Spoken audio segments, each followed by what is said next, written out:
In July of 1846, 28-year-old Dr. Ignaz Semmelweis reported to the Vienna General Hospital in Austria for his first day of work. Vienna General had been established over 60 years earlier in the 1700s. Dr. Semmelweis was proud to work there, and even more proud to be working in obstetrics, where he'd get to help expecting mothers. As part of his job, Dr. Semmelweis would work in one of the hospital's 2 maternity wards. Dr. Semmelweis felt optimistic, but also nervous. He'd only recently graduated from medical school and was relatively young for such an important position. But his strong work ethic had helped him rise through the ranks quickly, and he was determined to prove himself to his new coworkers. That day, Dr. Semmelweis walked up the cobblestone street to the hospital's double doors.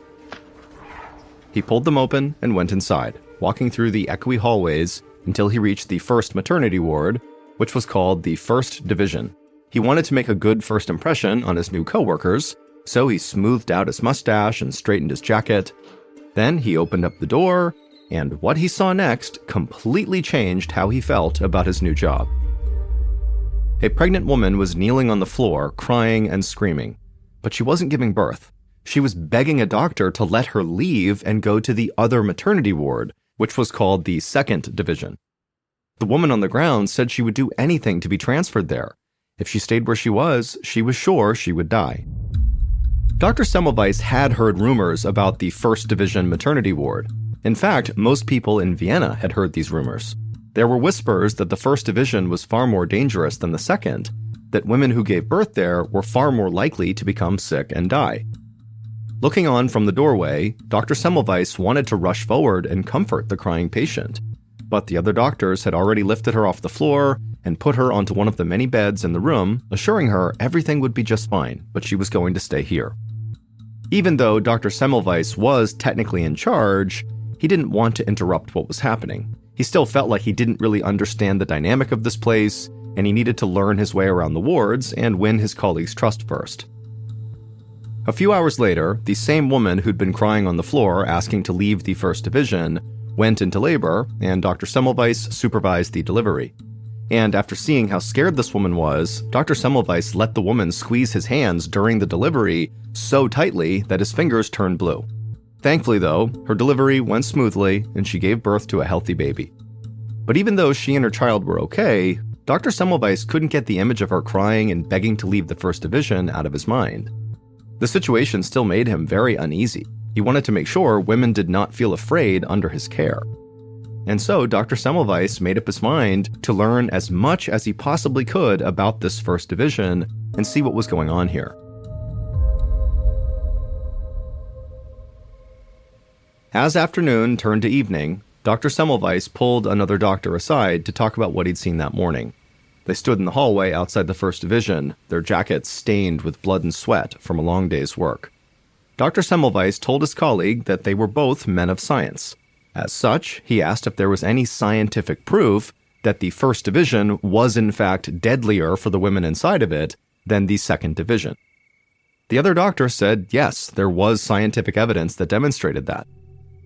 He dropped his voice low, just in case any patients were in the halls, and he told Dr. Semmelweis the mortality rate for mothers in the First Division could be as high as 18%, but in the Second Division, it was much lower, only about 2%.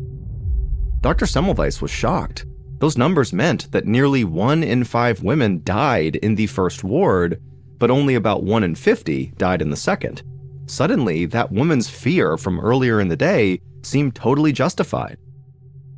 The other doctor explained to Dr. Semmelweis that the patients in the first ward seemed to be dying of something called childbed fever. This was a poorly understood illness that affected women who'd recently given birth. 1 to 3 days after delivering their baby, these women would develop severe abdominal pain and high fevers and would sometimes become delirious, and then they would die. Dr. Semmelweis's colleague stopped speaking for a second as another doctor rolled a woman by on a gurney. When she was back in the maternity ward, safely out of earshot, the doctor continued. He said there had been plenty of meetings at the hospital to discuss the differences between the 2 wards, but even one of the hospital's leading disease experts, a forensic pathologist named Dr. Jacob Kolechka, couldn't find anything to explain the vast difference in mortality rates. Dr. Semmelweis scratched his chin and glanced down at his blood-stained jacket. It really needed to be washed, and he really needed to get home and get some rest. He thanked his colleague for the information, and as he walked down the hospital's hallways, he thought over everything he just learned. Dr. Semmelweis believed it was his responsibility to figure out exactly why so many women were dying at this hospital in this first ward. He decided that the very next day, he would visit the second division and try to learn what made it so much safer than the first. The following morning, Dr. Semmelweis grabbed a new, crisp white coat from his office and put it on. He walked down the echoey hallways toward the maternity wards, then opened the door to the second division. It looked nearly identical to the first division. Dr. Semmelweis took note of the same pale walls, the same beds lined up in rows, the same ventilation systems bringing fresh air into the room. However, the patients in the second division seemed much happier and more at ease. Dr. Semmelweis walked past their beds to the back of the room where all of the equipment used during deliveries was stored, and he began pulling open a few drawers. Inside of them, he saw stacks of metal forceps and scalpels. They were the exact same tools used in the first division. Dr. Semmelweis turned away from the storage area and back to the main section of the room, where he watched staff members bustle from one patient to the next. And that's when he noticed something interesting. There was one major difference that Dr. Semmelweis could see between the staff of the two maternity wards, and he thought it might be the key to solving this mystery. Several months later, the doctors and medical students who worked in the first division gathered in one of the hospital classrooms where medical lectures were normally held. It was a small space with wooden tables lined up in front of a chalkboard. Dr. Semmelweis stood at the front of the room, deep in thought, one hand nervously twirling the end of his mustache. Over the past few months, he'd gone back and forth between each ward, taking note of how the different staff members worked.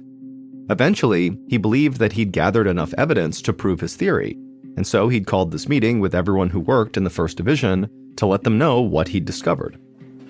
Once everyone was in their seats, Dr. Semmelweis announced that he'd been keeping a careful eye on the first and second divisions, looking for something that could explain the huge difference in mortality rates. He said the two wards were similar in almost every way except for one. The first division, so the more deadly division, was staffed entirely by male doctors and medical students. The second division, the safer one, was staffed by female midwives.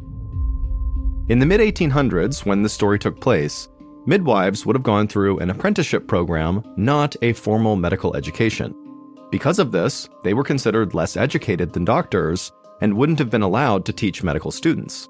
But since Vienna General was both a hospital and a medical school, it needed two maternity wards, one for doctors who could train students to handle pregnancy and childbirth, and another one for midwives who mostly managed the place themselves. For Dr. Semmelweis, the fact that the two wards had such different personnel seemed very important. Then Dr. Semmelweis said something that shocked this room full of doctors and medical students.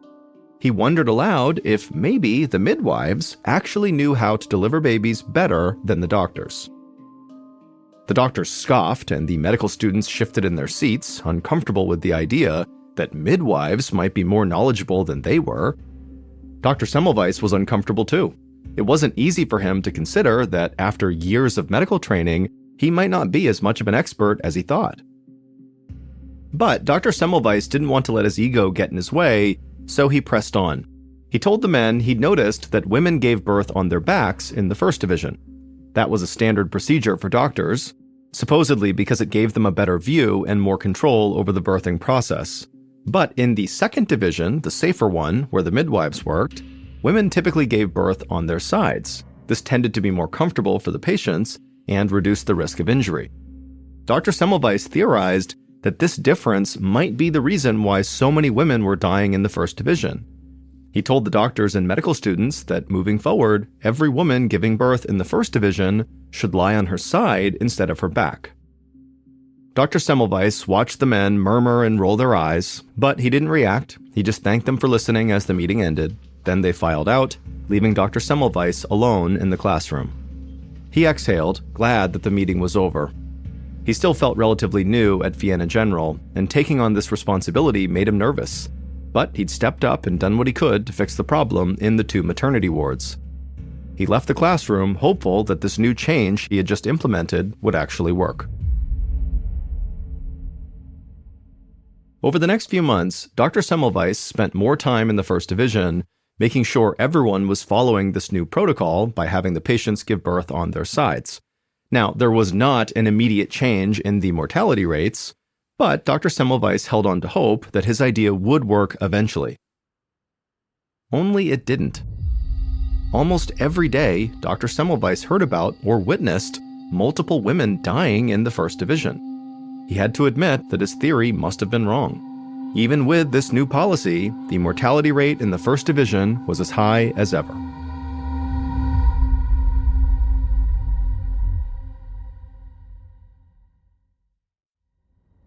In February of 1847, less than a year after Dr. Semmelweis started his job at Vienna General, an average of 2 women died every single day in the First Division. Desperate to figure out what was really going on, Dr. Semmelweis spent his mornings in the hospital morgue doing autopsies on women who had died of this childbed fever. He, along with many other doctors and medical students, searched the women's remains for some clue as to what was really killing them. One morning, Dr. Semmelweis stood in the cold morgue, taking shallow breaths and trying to ignore the smell of death. He'd asked the hospital's disease expert, Dr. Jacob Kolechka, to sit in on the autopsy.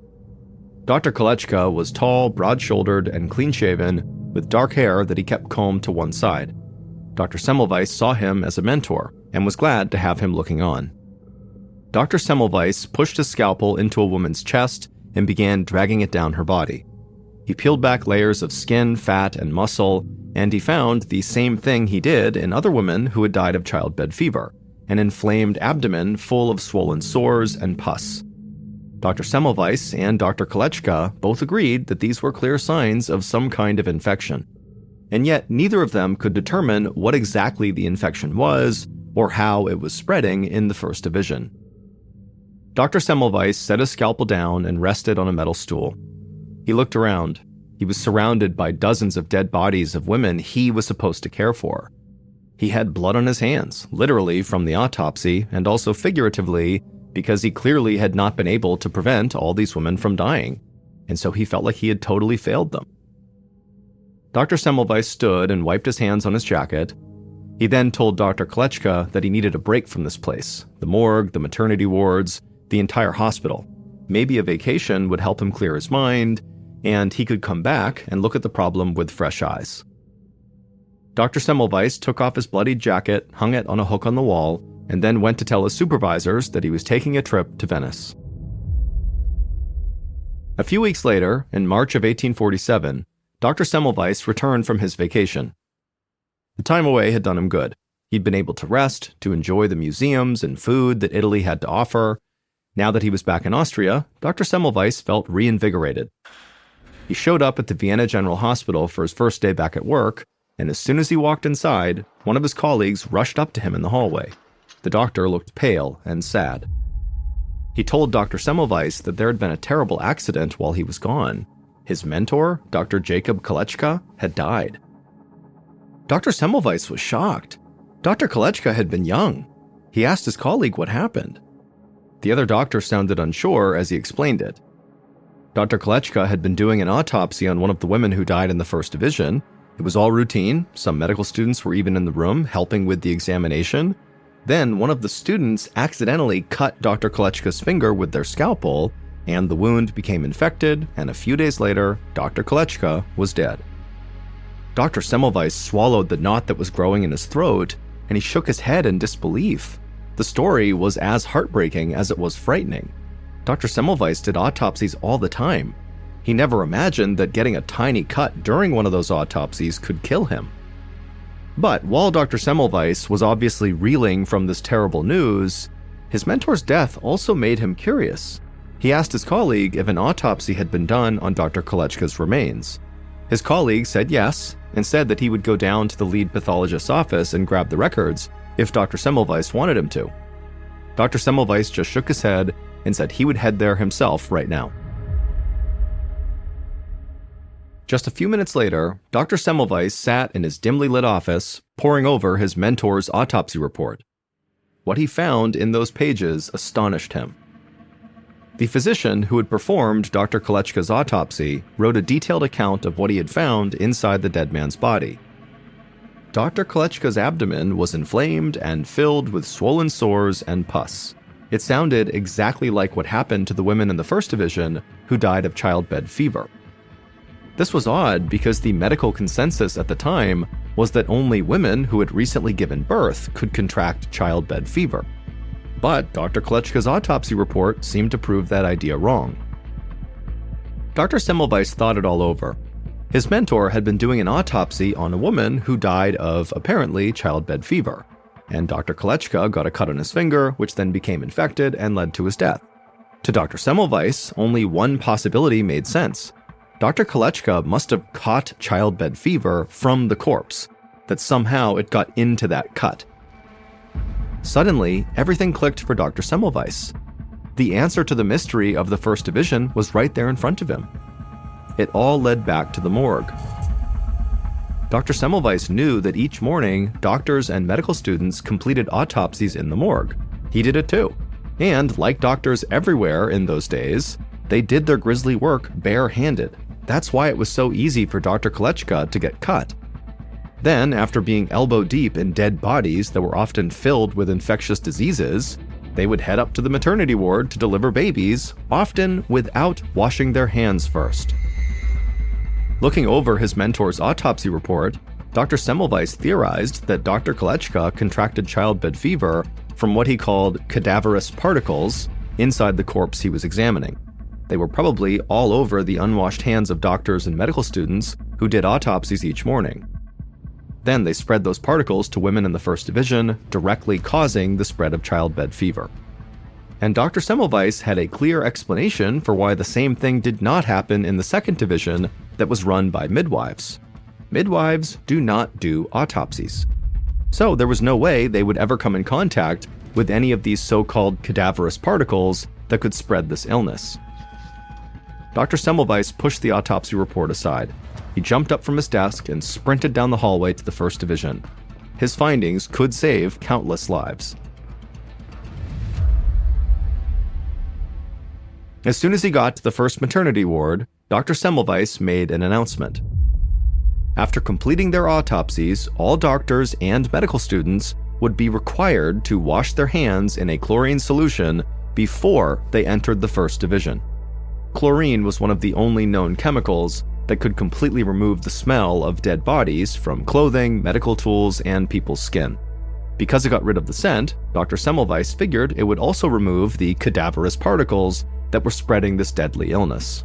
And the results of this new hand-washing policy were remarkable. In April of 1847, the First Division had a fatality rate of 18.7%. By June, the fatality rate had dropped to only 2.2%, about the same as the Second Division. Dr. Semmelweis had just inadvertently discovered how to use hand washing to stop the spread of infectious disease. These days, we know the cadaverous particles he talked about were actually just germs. But this was years before the scientific community began to accept the idea that disease can be caused and spread by microorganisms like bacteria and viruses.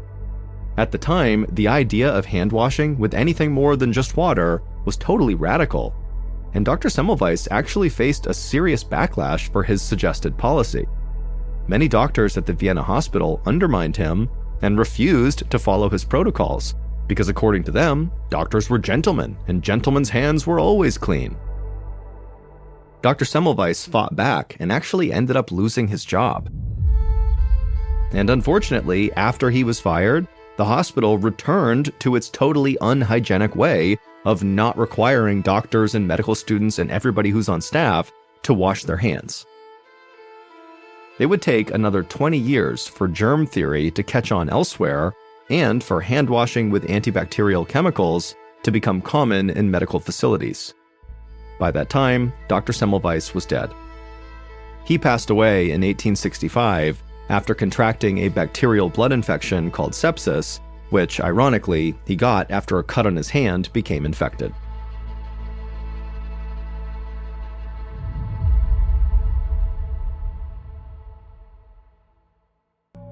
In September of 1987, 25-year-old Susan Daniels Smith stood in the corner of the living room inside of a house she rented in a small mountain town near the Kentucky-West Virginia border.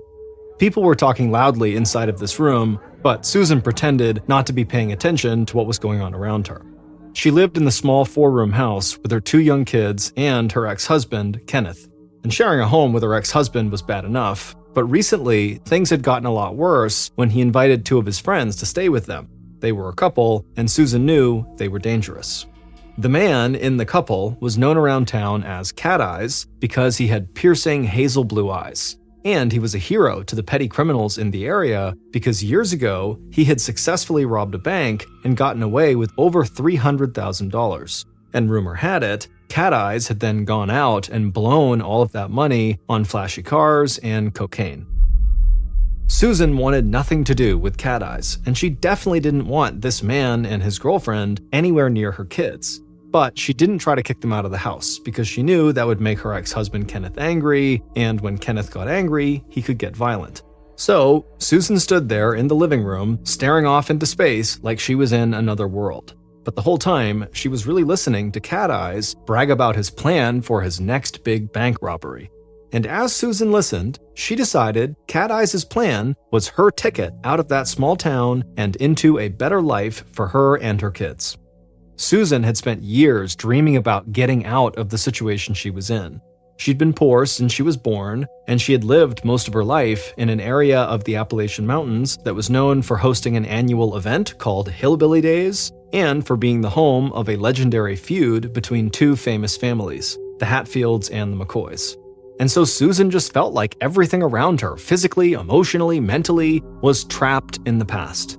But she wanted a life that was new and modern, like the lives she saw people leading on TV and in movies.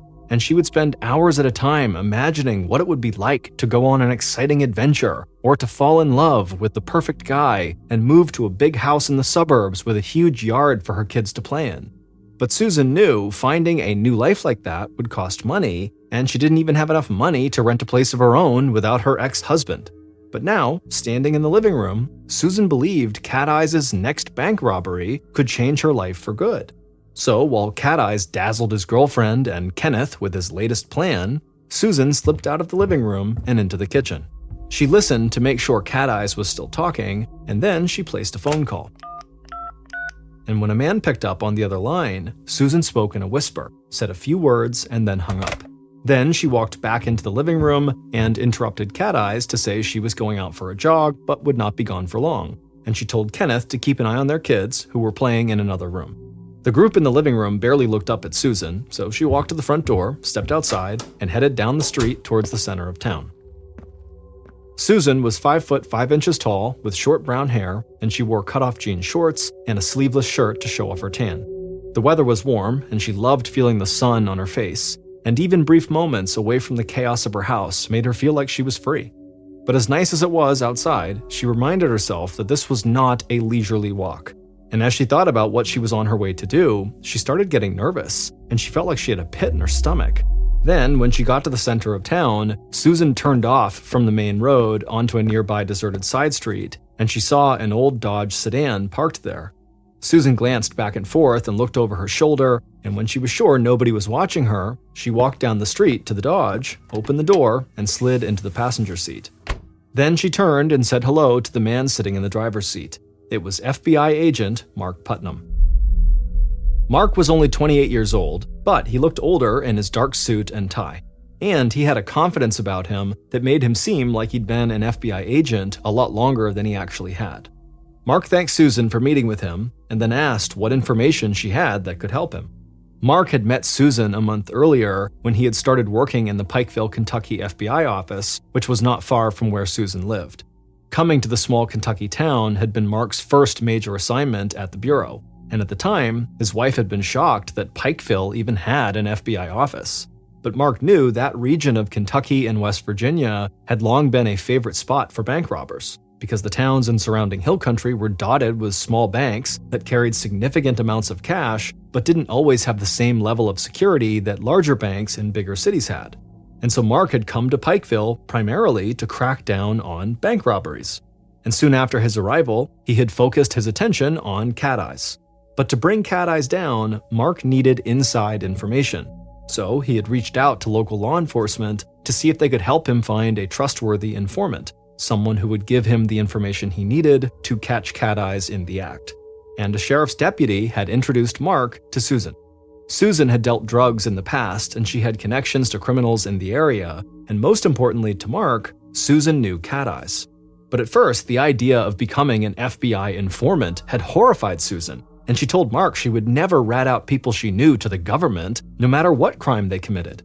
But then, Mark had explained the FBI would pay her good money if she provided them with useful information. And soon, after meeting Susan, Mark handed her $500 just to prove he was serious. And right then, Susan had realized that becoming an FBI informant was her best chance to start a new life for her and her kids. So, in the Dodge sedan, Susan shifted back and forth in the passenger seat, took a deep breath, and told Mark she was ready to start talking. And so Mark grabbed a pen and a small notebook from his pocket and listened. Then Susan told Mark that Cat Eyes and his girlfriend had been staying at her house, and she said Cat Eyes had been actively talking about the next big bank robbery he was planning. She said he never mentioned the exact bank, but she was sure it was one in the area. Mark said she was probably right, and then he asked her to give as many details as possible. So Susan relayed everything she'd heard Cat Eyes say in her living room. Mark wrote everything down and thanked her for talking to him. He said the information she provided could prove to be very valuable. And he told her if the information turned out to be true, the FBI would pay her $1,500, which by today's standards in 2023 would be worth about $4,000. A huge smile crossed Susan's face. That kind of money could go a long way to helping her and her kids. And she knew if she was right about this bank robbery, the FBI would probably want to keep using her as an informant so she could keep earning money by talking.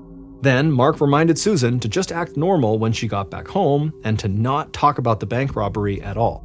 Susan said she understood, then she looked around to make sure nobody was close by, and she stepped back out of the car. Once she was outside, she put her head down and walked as fast as she could back to her house. When she got home, everybody, Cat Eyes included, was still talking in the living room, and they barely even noticed she'd been gone.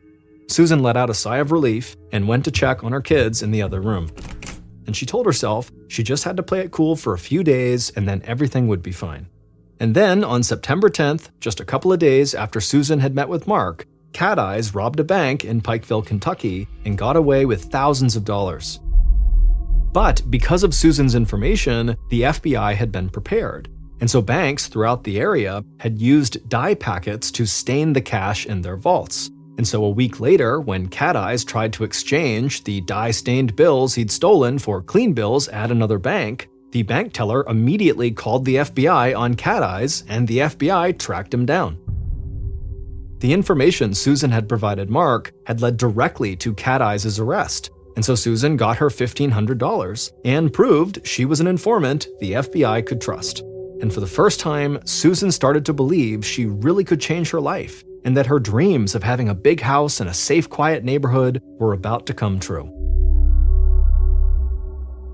In the months following Cat Eyes' arrest, Susan kept in contact with FBI agent Mark Putnam, and the FBI believed that because Susan had dealt drugs in the past, she might be able to help them with drug trafficking cases that reached as far west as Chicago. Susan was excited at the prospect of helping them with these cases, and she felt like working as an informant for the FBI was the closest thing to being a character in an action movie she could possibly imagine. But then, in early 1988, about 4 months after Cat Eyes got caught, Mark told Susan the FBI needed her to testify against Cat Eyes in court. But the thought of appearing in court terrified Susan. She said secretly passing along information to the FBI was one thing, but testifying out in public was too much. She was afraid if she helped send Cat Eyes to prison publicly, well, his friends and family might try to take revenge on her. But Mark said if she agreed to testify, the FBI would pay her $4,000, which by today's standards in 2023 would be over $10,000. And that was just too much money for Susan to turn down. So about a month later, she took the stand in court and testified against Cat Eyes. And it turned out that Susan was a very strong witness for the government, and her testimony really helped put him behind bars. And after the court case, Susan continued to work as an FBI informant, and she even gave them information that helped them bust Cat Eyes' uncle for another bank robbery. Susan was really excited that the FBI believed in her and that she had even more money coming in, but people around Susan were starting to catch on to her new job. Susan's ex-husband, Kenneth, knew she had testified against his friend Cat Eyes, and now he suspected Susan was still working as a government rat, and he said he was disgusted that she would sell out people she knew to a bunch of FBI agents, and so he grew increasingly angry and violent towards her. And Susan was afraid of Kenneth, and she was scared that having testified in court had now put her in danger just like she said it would. And so by the fall of 1988, about a year after Cat Eyes was arrested, Susan was living in almost constant fear that someone was going to kill her. And to deal with that fear and paranoia and stress, she had started drinking heavily and doing cocaine. Then, on a night in May of 1989, over a year after she had testified against Cat Eyes, Susan was throwing back a few drinks at a local bar. The music was loud, Susan was laughing with her friends, and she could hear the sound of pool balls crashing against each other from the pool tables at the back of the bar. And at least for a few minutes, Susan forgot about all the problems in her life. When she was done drinking, she paid her bill, and she and her friends stumbled outside into the night air. But as she walked down the street, Susan heard someone shout her name from behind her. She stopped, lurched forward on her feet a little, and then turned around. Her balance was off and her vision was fuzzy from the alcohol, but she saw the woman who had called her name. It was Cat Eyes' girlfriend, the same one who had been at Susan's house for a time. And before Susan could do anything, the woman was running right at her. Cat Eyes' girlfriend screamed, lunged at Susan, and slammed her to the ground. Then she got on top of Susan and began pounding on her with her fist. Susan tried to get the woman off of her, but she couldn't, and then she felt a sharp pain in her back from where she'd fallen on the hard concrete, and her head throbbed with every hit she took. Finally, Susan's friends who saw this happening ran over and managed to break up the fight, but Susan just stayed on the ground, trying not to show how upset and scared she was. Cat Eyes' girlfriend started to walk off, but she stopped, turned around, and told Susan she would find her again soon, and next time she would kill her.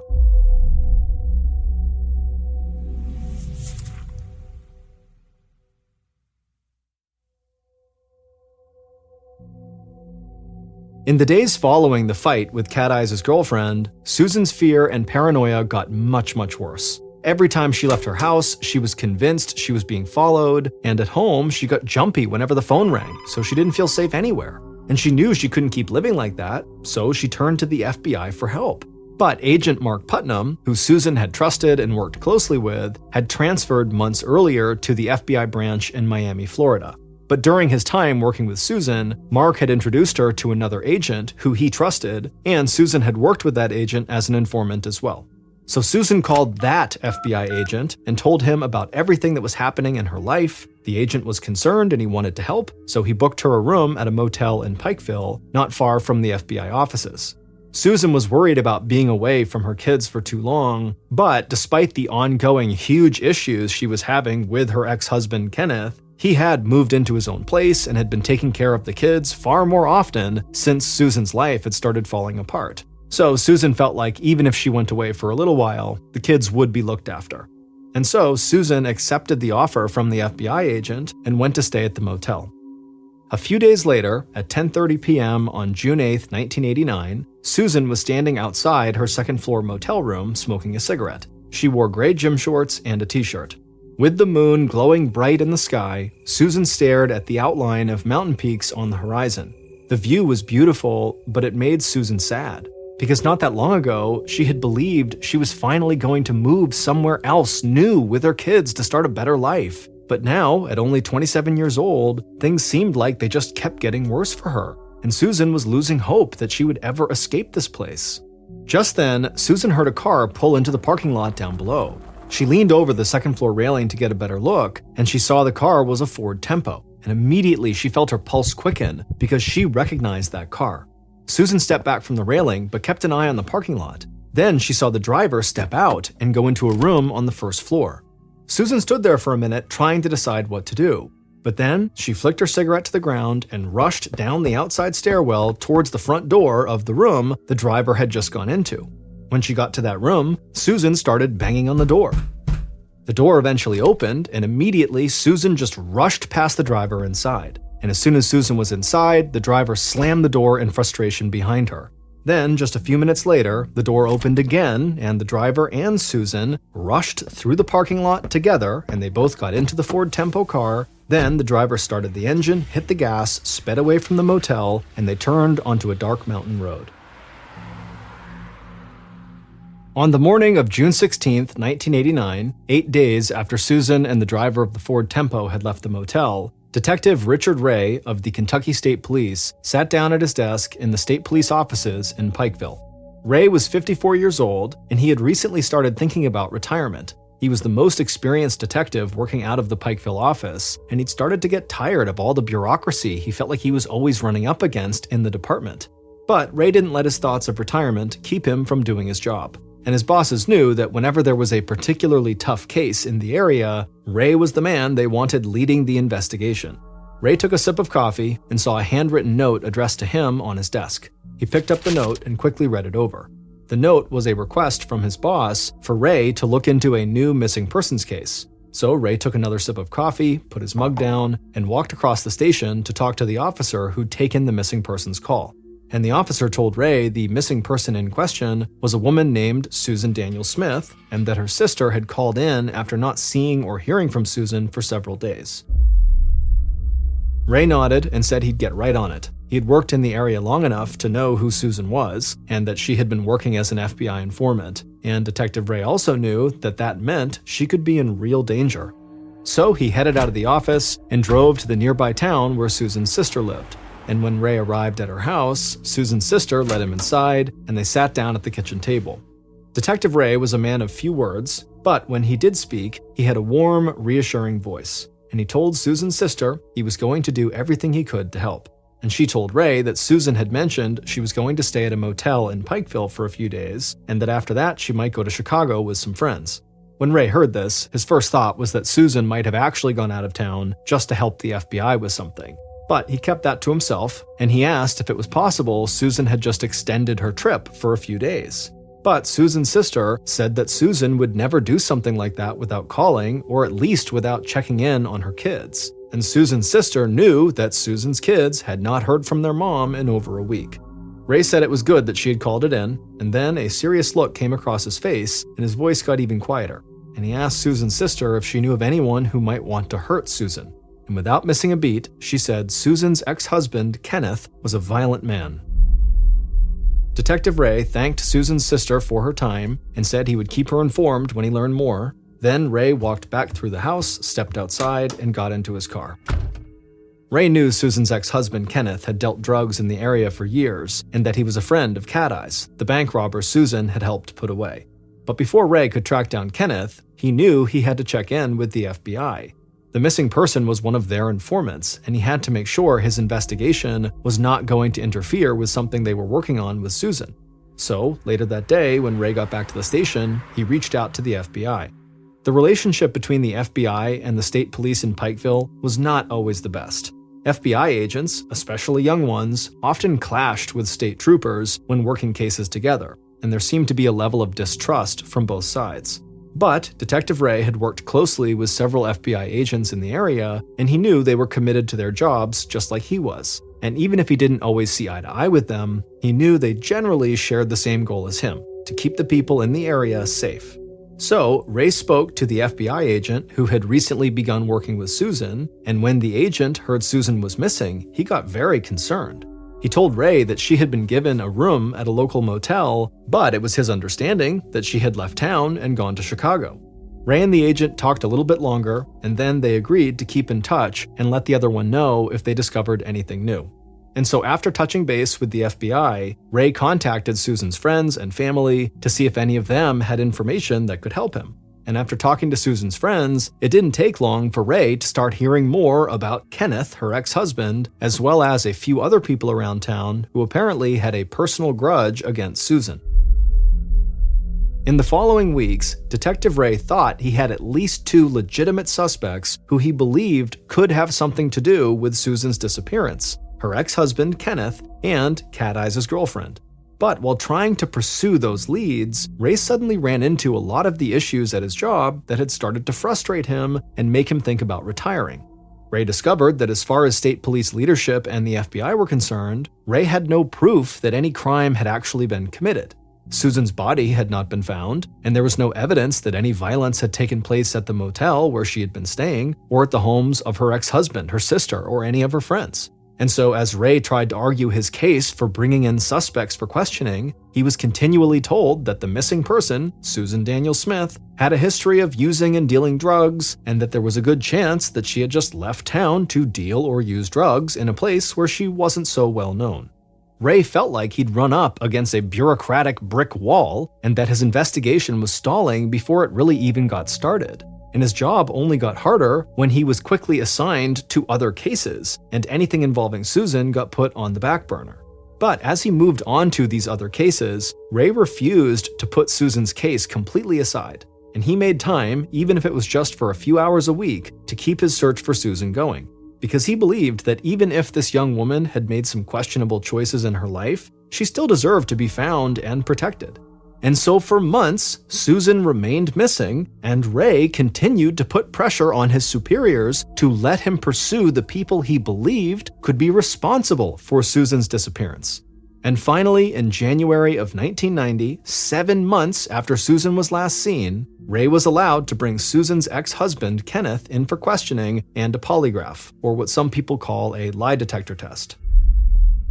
On a cool winter day, months into the investigation, Ray led Kenneth into a small interrogation room at the state police department in Pikeville, and they sat down across from each other at a table.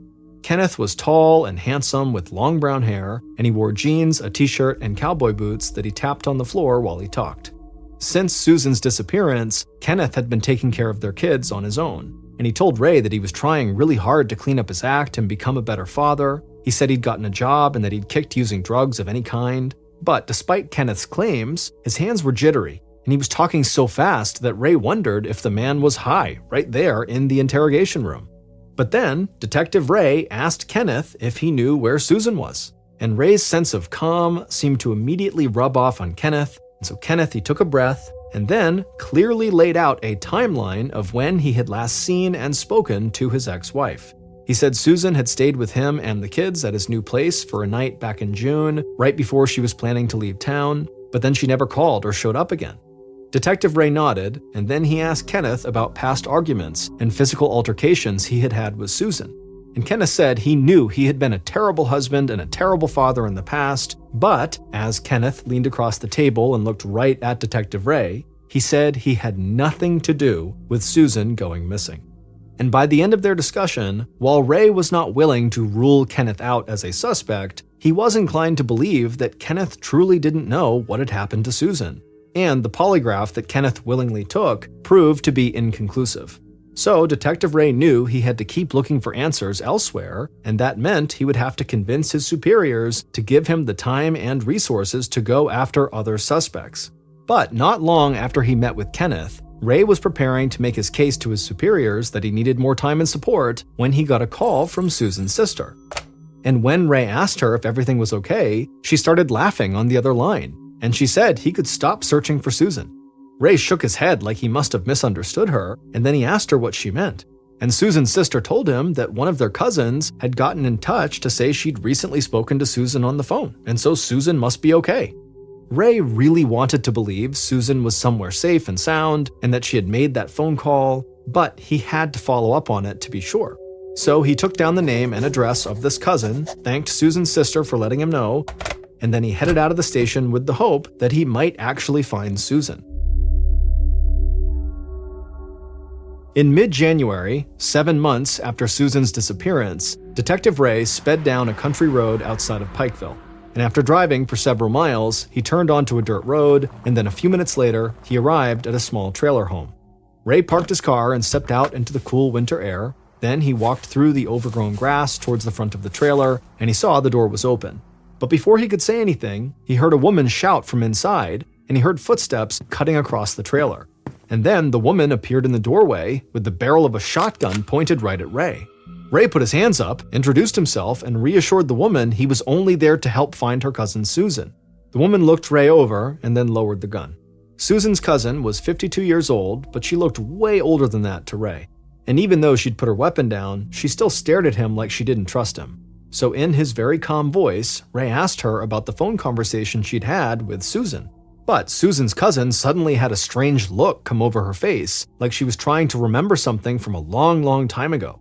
And so Ray asked her if everything was okay. And she looked right at him and said she wasn't convinced anymore that the woman who had called her actually was Susan.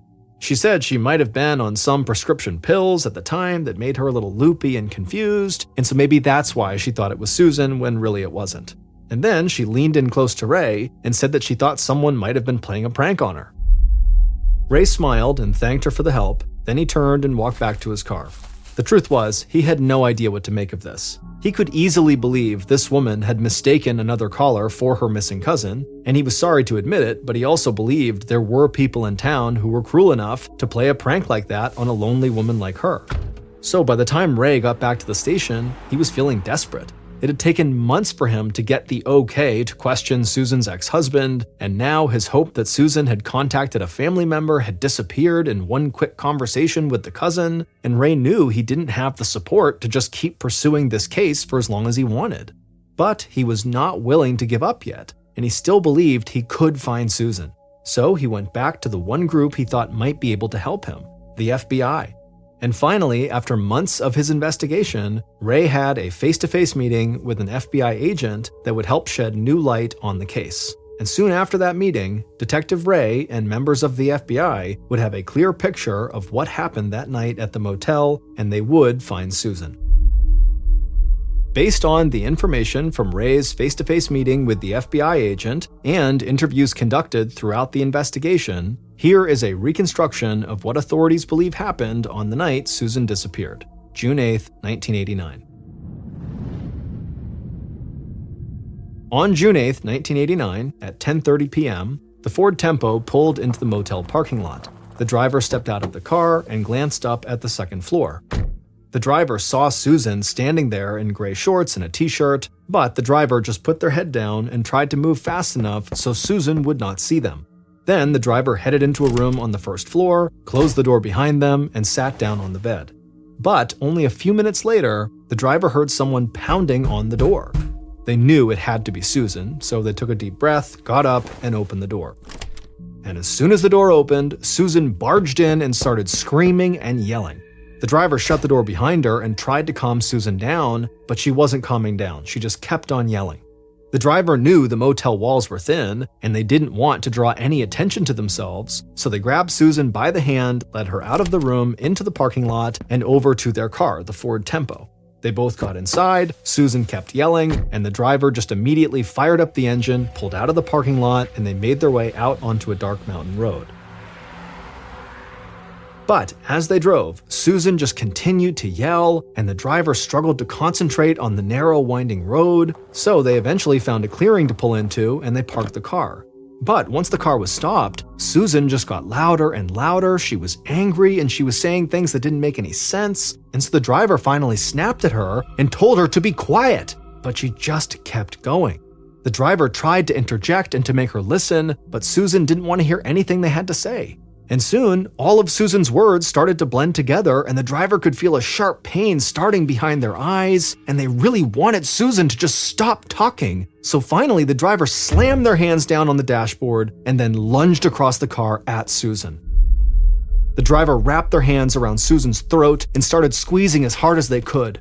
Susan thrashed her arms and tried to break free, but the driver squeezed Susan's throat even tighter. Then Susan kicked her feet wildly and she cracked the windshield with her shoe, but the driver did not let go. They tightened their grip and watched Susan's face turn red as she spit and gasped for air. And then finally, Susan's legs and arms went limp. The driver released their grip on Susan and her body slumped over in the passenger seat.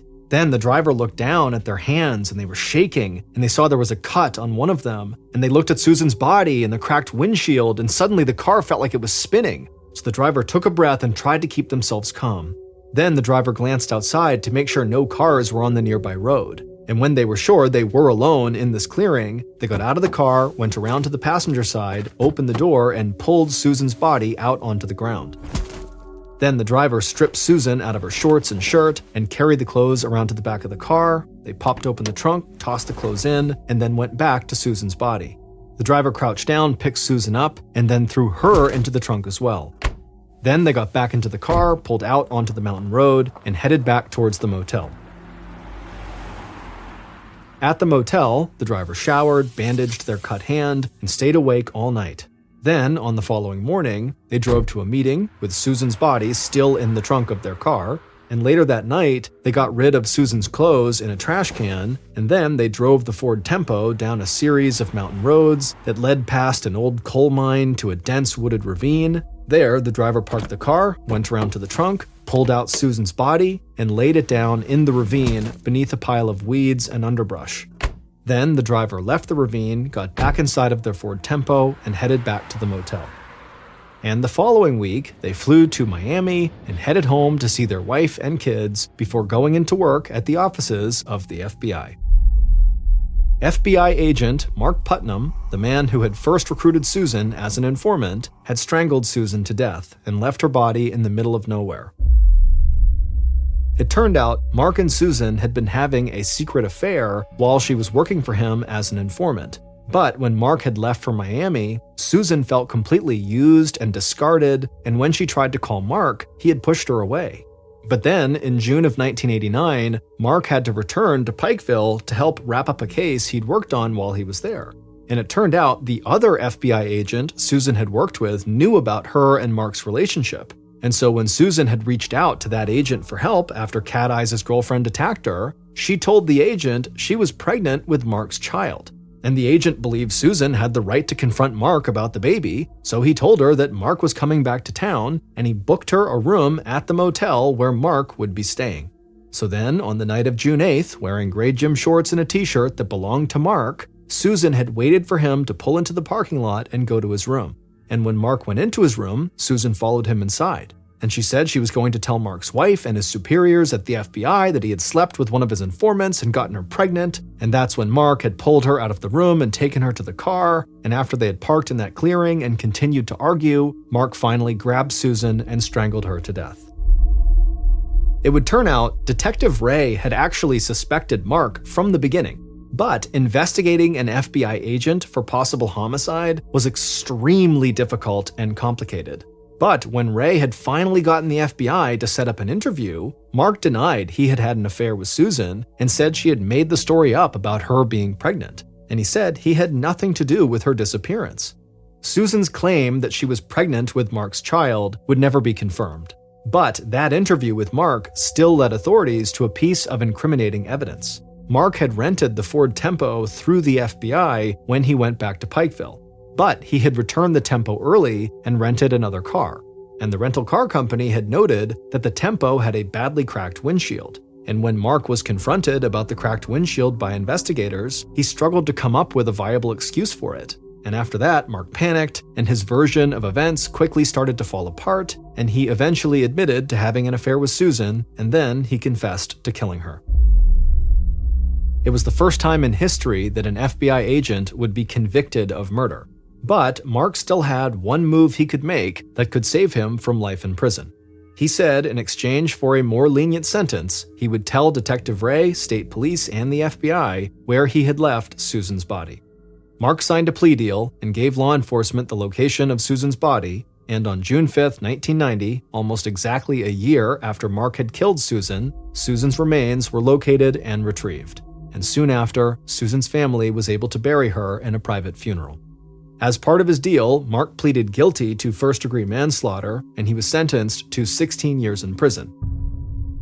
But he was released from prison after serving only 10 years and 3 months. As of 2023, he was living in Georgia and working as a personal trainer. On the night of January 3rd, 2008, a 21-year-old man named Part Engel had just poured himself a beer and sat down on the couch next to his girlfriend to watch some TV when he heard a knock at the front door of his apartment in Pottstown, Pennsylvania. It was late, around 8 p.m., and Part was not expecting any company, and so before he got up, he looked over at his girlfriend to be like, "Are you expecting anybody?" And she looked at him and kind of shrugged, and so Part just put his beer down and stood up and walked over to the front door to see who was there. And when Part opened up the front door, he was very surprised to see his mother standing there carrying a small duffel bag. So Part's mother lived in Middletown Township, which was located about an hour and a half away from Part's apartment. And while it was not unusual for Part's mom to stay over at Part's apartment, what was unusual is her just showing up unannounced. She never did that. And on top of that, as Part is looking at his mom, he could see clearly she had been crying because her eyeliner was smudged and her face was all puffy. And so Part knew clearly, there must be a problem here. But when he asked his mother, what's going on, Mom? She wouldn't tell him. She would just say, I have to stay with you for the night. And then before he or Part's girlfriend could do or say anything, his mom just walked inside, walked down the hallway, went into the guest bedroom, and then shut and locked the door. And so Part and his girlfriend were left looking at each other like, what's going on here? 3 hours later, at 11 p.m., Part was in bed next to his sleeping girlfriend, just staring up at the ceiling, unable to sleep. Part was so anxious about whatever was going on with his mom because where he was staying, his bedroom, was right next door to the guest bedroom where his mom was staying, and so he already knows there's clearly some issue here with his mom, but all night he's been listening to her next door, just pacing and crying in this guest bedroom, and he has no idea what's going on. But deep down, Part knew that whatever was going on, it very likely had to do with his father, whose name was Arun Kumar. Part's parents had a complicated relationship. They had immigrated from India decades earlier and had settled in Pennsylvania, where they had 2 kids, Part and Part's sister. Part's father, Arun Kumar, worked as an engineer at Boeing, and Part's mother owned a 7-Eleven franchise. And basically, since arriving in America, the 2 of them had really come with nothing and had worked their way up to now to where they had a very comfortable life, kind of like the American dream, the house, the white picket fence, the kids, the whole thing. And so Part had always believed that, his parents, as a result of getting through so much hardship together, that they must truly love each other now. I mean, to have gone through all that together, that would certainly make 2 people very close. And for the most part, that actually seemed to have been the case, that his parents just got along great and were a great couple. That is until a couple of years earlier. Arun Kumar had started an affair, and Part's mother had caught him. Now, Arun Kumar said that, this affair meant nothing and he would stop right now, and Part's mother had forgiven him, in order to keep the family together. But despite Part's mom forgiving Arun Kumar, deep down, she just knew she could never actually trust him again. And so she actually wound up enlisting Part's help to basically watch Arun Kumar's behavior. She had Arun Kumar set up the software that basically spied on Arun Kumar's computer. Through this software, Part's mom could basically watch Arun Kumar's email traffic and all of his internet activity. Now, Part had not felt good about setting up the spy software on his dad's computer. It just felt totally wrong to be getting in between his parents like this. But he just felt like this was the only way Part's mom was ever going to be able to actually move on, and so Part sort of felt like this was his responsibility. This is the way that the family was going to stay together. His mom really just needed that extra layer of transparency on her husband, otherwise the family was going to fall apart. But now, as Part lay in his bed, unable to sleep, listening to his mom pace back and forth in the room next door, he began to think to himself, maybe my mom found something using the software on my dad's computer. Maybe Arun Kumar had started another affair, and that was why his mom was now so upset. But just then, Part heard a new noise coming out of his mother's room. At first, it kind of sounded like low murmuring, like his mom was saying something to herself, but then he realized his mom was having a real conversation with somebody on the phone. And since Part couldn't sleep, and he was pretty intrigued about what the heck was going on with his mom to begin with, he decided to basically spy on his mom. So he very quietly got out of his bed and he walked around to the wall that lined up against his mother's room, and he put his ear to the wall and he began to listen. And what he heard was far worse than anything he could have imagined. What he heard his mom saying to whoever she was talking on the phone was that she had discovered that Arun Kumar had taken out $3.6 million in life insurance policies on Part, on his sister, and on his mother. And now Part's mom was saying to whoever she was talking to on the phone that she wasn't even worried about divorce at this point. She was worried about the physical safety of her and her kids. She was worried that her husband was going to kill her and her kids to get this payout. And so not long after saying this, Part's mom hung up the phone and went back to pacing and crying in the room. And Part, meanwhile, has just heard this horrifying news, and he had no idea what to make of it. I mean, he knew his dad was not a good husband. But the idea that his dad would want to hurt his wife, or him, or his sister, just seemed totally impossible. But then, as Part's standing there just kind of processing what he's heard, he began to think back to these recent behavioral changes he noticed in his father that at the time he had kind of chalked up to, maybe my dad's stressed or something. But now, given the context of what his mom was talking about, Part began to wonder if these behavioral changes were a sign of something being terribly wrong with his father. The first change that Part had noticed happened a few weeks earlier. Now, Part's dad was normally a very mild-mannered and calm guy, but a few weeks earlier, he had gotten into this vicious dispute with their next-door neighbor over the property line that ran between their two properties. It was like he was picking a fight with the neighbor or something. And then, a few days after that, one of the bathroom sinks in their house had stopped working, and so Arun Kumar got out his tools and went to go break apart the sink and put it back together again, and because he was an engineer, this was something he did, this was typical behavior. But after breaking apart the sink, basically ripping it all apart and having all the parts on the ground, Part's dad didn't put it back together. He just left all the tools and all the parts just scattered across the bathroom floor. And considering that Arun Kumar was typically incredibly meticulous and organized, and he's this brilliant engineer, to Part, seeing his dad leave this sloppy mess and this unfinished sink, it felt totally off. And so standing there in his bedroom, totally horrified about everything he's heard, and now kind of second-guessing everything he knew about his dad, who suddenly seemed like this combative, kind of disorganized guy, Part suddenly felt like, I have to learn more here. I have to figure out if my dad really is a threat. So Part quietly left his bedroom and made his way to the kitchen where his laptop was, and he loaded up that software that spied on his dad's computer. And as he began logging into this program, Part was thinking, maybe I'm going to find something that will show that my mom is clearly just overreacting and misinterpreting what she's seeing, that, my dad is not, out to kill us for some insurance payout.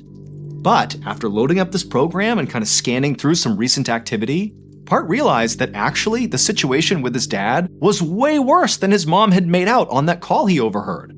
He not only found all these multi-million-dollar insurance policies taken out on him, his sister, and his mom, but also he discovered this stash of fraudulent-looking paperwork. There were all these passport photos of his father, but then connected to these photos was a passport application that was using somebody else's name, as if his father was trying to forge paperwork to create a phony passport for himself. And so at this point, Part felt like his mother was certainly not overreacting here, that in fact it really did seem like his father was, preparing to kill his family and collect millions of dollars in insurance money, and then using this, fake passport he was making, he'd be able to flee the country.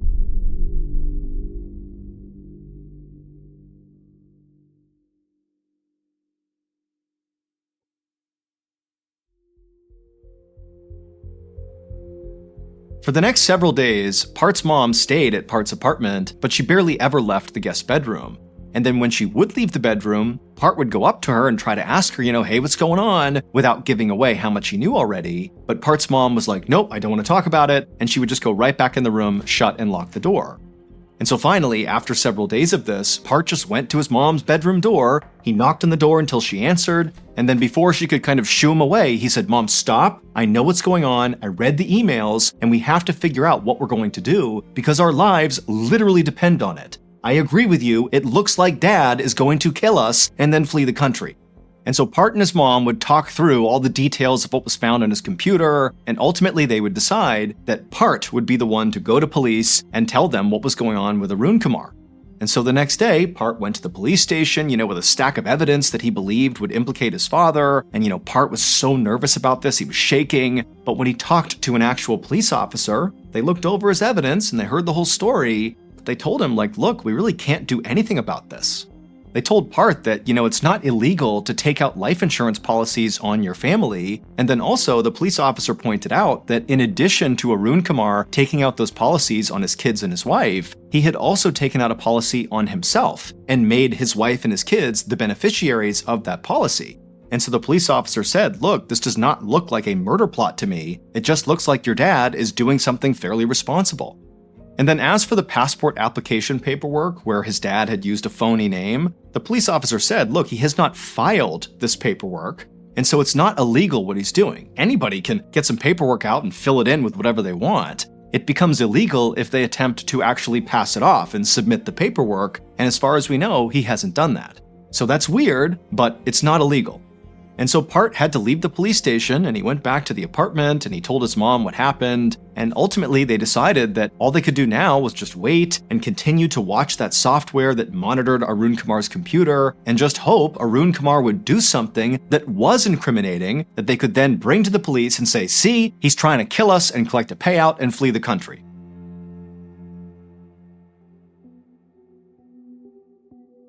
But over the next few days that Part and his mother every day just constantly checked this software and watched what Arun Kumar was doing on his computer, all they saw was Arun Kumar was using his computer to do work emails and really basic stuff, absolutely nothing incriminating. And in fact, over these few days, Arun Kumar would actually call Part's mom to ask her when she was coming back home again, and she would tell him that basically she was going to stay at Part's place indefinitely, and Arun Kumar did not seem upset or annoyed by this at all. If anything, it just seemed like he was really distracted and wasn't actually listening to Part's mom as she was speaking. And while this did seem kind of suspicious to Part and his mom, that basically Arun Kumar didn't care that his wife wasn't coming home anytime soon, it still wasn't incriminating. And so Part and his mom decided to just continue looking deeper and deeper into Arun Kumar's computer to see if there was anything that could begin to explain what was really going on here. And sure enough, Part dug deeper and deeper into Arun Kumar's computer, and he did discover something. Part began finding all these emails with people back in India that kind of vaguely indicated that Arun Kumar was involved in a very sketchy deal, like a business deal. Now, again, the emails were incredibly vague, but what was clear in these back and forths in these emails was that it seemed like Arun Kumar had gotten wrapped up with some really shady people, and they were having these really nasty exchanges in these emails about this, deal that Arun Kumar seemed to be involved in. And so Part began to wonder if maybe he and his mom had this all backwards, that he, his mom, and his sister were not the ones actually in danger here, that in fact, it was Arun Kumar who was in danger. Maybe because this deal, went south, and these people that he was doing this deal with, maybe they were mad at him. And so perhaps all these life insurance policies and this new fake identity were some sort of move by Arun Kumar to kind of flee the danger he was in. And so obviously, if this was true, this was still a horrible situation for their whole family, but it was markedly better than what Part and his mom had been operating on before, which was, that Arun Kumar was going to kill his whole family. And so pretty quickly, as a result of kind of thinking about this in a new way, Part's mother started feeling a lot better about the whole situation and actually left Part's apartment and went back to the house to go live with Arun Kumar. And Part himself began to think that, maybe this is not as big of a deal as we thought it was. I'm sure my dad will figure out whatever he needs to figure out here to get out of whatever mess he's in. And over the coming days, Part checked in with his mom every single day because now she's living with Arun Kumar and she said everything was fine. And Part, he continued to check his dad's computer activity and nothing else really popped up. It was still just the same stuff they had originally found. And so it just kind of seemed like, maybe this really is not as big of a deal as we thought it was. But on the morning of January 20th, 2008, so about 2.5 weeks after Part's mom showed up at his apartment, everything changed.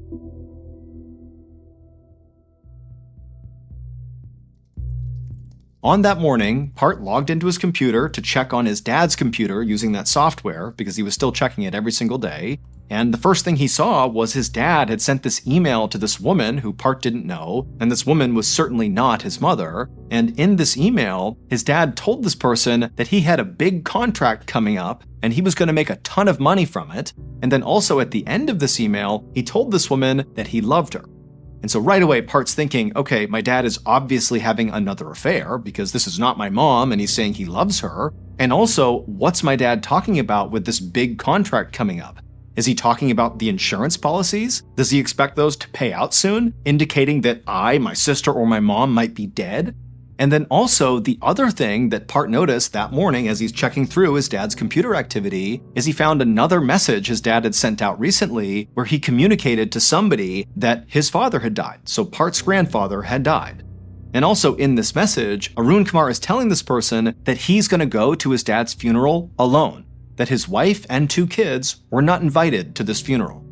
And so Part's reading this, and he's totally devastated by the fact that his grandfather's dead, and the fact that, he's not being invited to the funeral? But again, he's thinking, oh my gosh, is that because my dad thinks I'm not going to be alive? Is this all connected, between the big contract and the fact that we're not going to be at the funeral? Is this my dad thinking he's going to enact this murder plot soon? Part didn't know, but he felt like he and his mom and his sister were running out of time, and he needed to act right now. And so Part got off his computer, he called his mom, and they made a plan. That evening, at around 9:15 p.m., Part got in his car and began driving towards his parents' house to go confront his dad. This was the plan he and his mom had come up with. Basically, his mom would stay at Part's apartment, and Part would go and tell his dad, we know about what you're doing, and you gotta stop. And even though Part was totally jacked up on adrenaline as he drove towards the house, he felt like he really had the upper hand going into whatever this confrontation was going to be.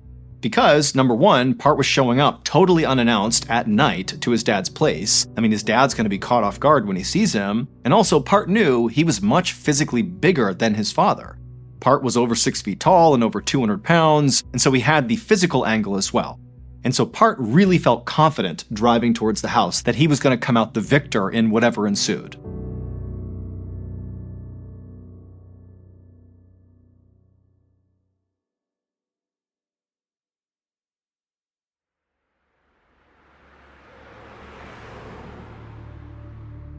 At around 10:45 p.m., Part finally arrived in front of his parents' house. He parked the car, he got out, he walked up the front steps, and he knocked on the front door. And a couple of seconds later, Arun Kumar came to the door, he opened it up, and he's totally confused to see his son standing there. And then before Arun Kumar could do anything, Part, in his deepest and most authoritative voice, looked at his dad and said, "We need to talk." And then he intentionally bumped into his dad with his shoulder as he walked into the house. And so his dad is standing at the front door, not really sure what's going on. And Part, after taking a few steps in, he abruptly turns around. And so now he's looking back at his dad. And he takes a step forward and gets right in his dad's face and says, I know what you're up to. I know what you've done. And you have a simple choice to make. You can either stop what you're doing and become the family man you're supposed to be, faithful to mom, or I'm going to go to the police and tell them what you're up to, and you're going to go to jail. Either way, whatever you're doing stops right now. And for a moment, Part and Arun Kumar are basically staring at each other in silence, and then Arun Kumar, before Part could stop him, basically ran past Part, passed him down the hallway, and he ran into the master bedroom, disappearing from Part's view. And so Part's turned around, and he wasn't expecting this, and suddenly all that confidence he had going into this confrontation was gone. Because he's thinking, oh my goodness, my dad, maybe he's got a weapon in there. I need to get in there and stop him. And so Part, he turns and runs down the hallway, he darts into the bedroom, having no idea what he's going to see inside, but what he sees does catch him off guard. Arun Kumar is just sitting on the bed, doing nothing. He's just staring what looks like at the wall, and Part just stops in the doorway, looks at his dad, and then realizes his dad's not just absently staring at the wall, he's staring into the open bathroom. And in the open bathroom, on the ground, are all those tools left over from where his dad had been working on the sink and then never finished. All these tools are scattered on the ground, including one tool that now Part is realizing his dad is looking directly at. It was a big, heavy metal pipe wrench. And suddenly Part realized, my dad is looking at a weapon, and he's considering whether or not to get that weapon and attack me with it.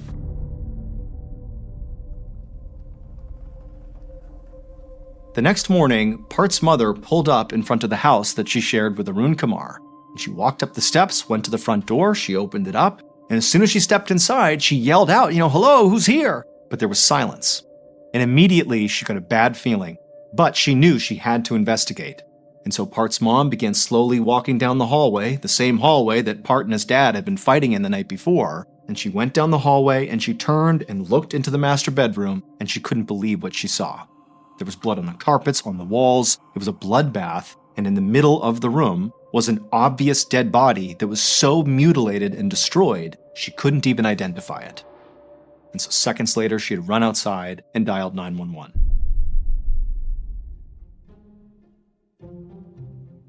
It would take police almost 4 years to finally untangle Arun Kumar's insane web of lies and also make an arrest for the murder that took place inside of that house.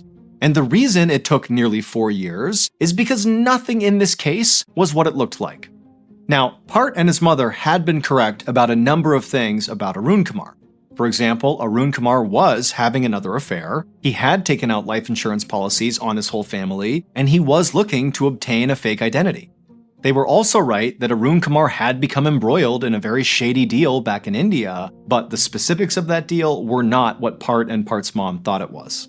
And when Arun Kumar announced in that message that, his father had died and he'd be traveling to India all alone, that his wife and his kids weren't coming, they weren't invited, well, Part and his mom had been correct. That this was a cover, this was an excuse for Arun Kumar to put his big plan into action.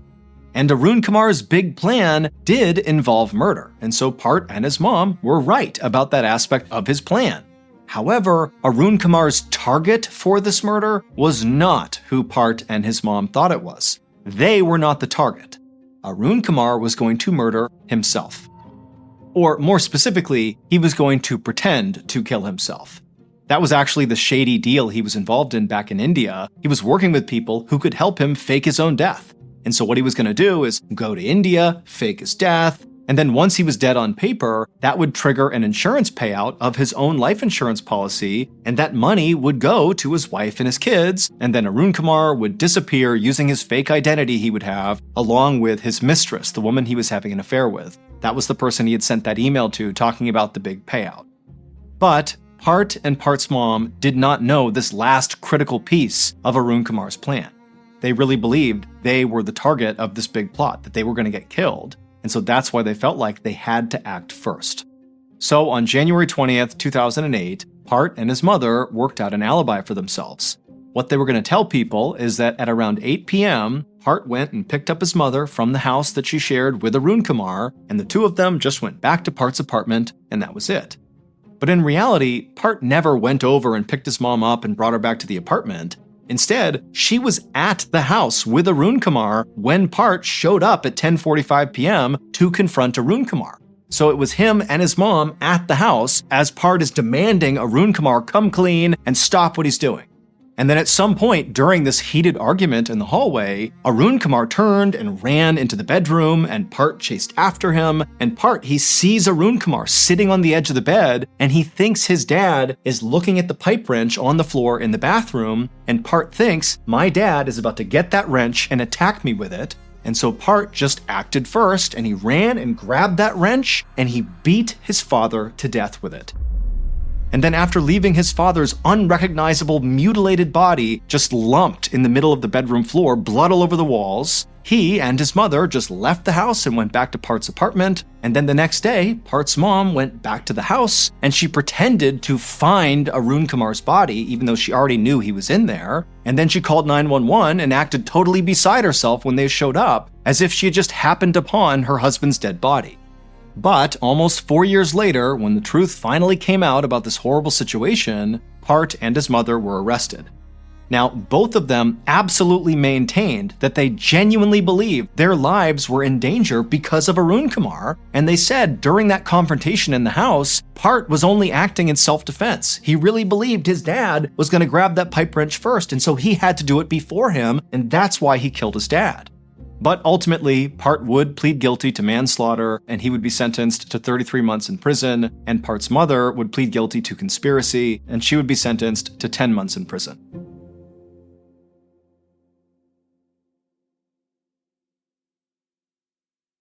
A quick note about our stories: they are all based on true events, but we sometimes use pseudonyms to protect the people involved, and some details are fictionalized for dramatic purposes.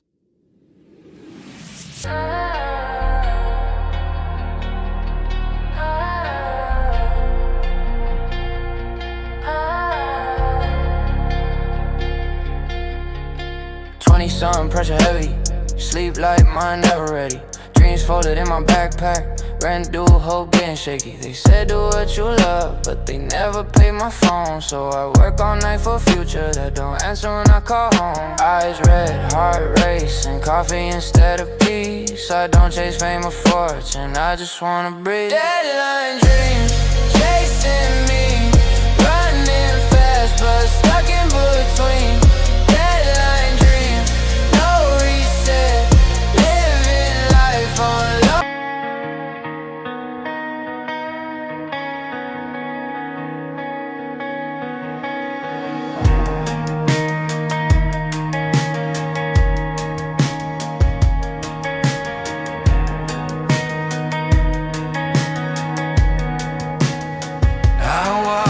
Glass dissolve in my hand and waited for the part Nothing broke and nothing stayed. Come another morning, I'll be raised. The Mr. Ballin podcast, Strange, Dark, and Mysterious Stories, is hosted and executive produced by me, Mr. Ballin. Our head of writing is Evan Allen. Our head of production is Zach Levitt. Produced by Jeremy Bone. Research and fact-checking by Shelley Shue, Samantha Van Hoos, Evan Beamer, Abigail Shumway, and Camille Callahan. Research and fact-checking supervision by Stephen Ear. Audio editing and post-produced by Whit Lacasio and Cole Lacasio. Additional audio editing by Jordan Stidham. Mixed and mastered by Brendan Kane. Production coordination by Samantha Collins. Production support by Antonio Minata and Delana Corley. Artwork by Jessica Clogston-Kiner. Theme song called Something Wicked by Ross Bugden. Thank you for listening to the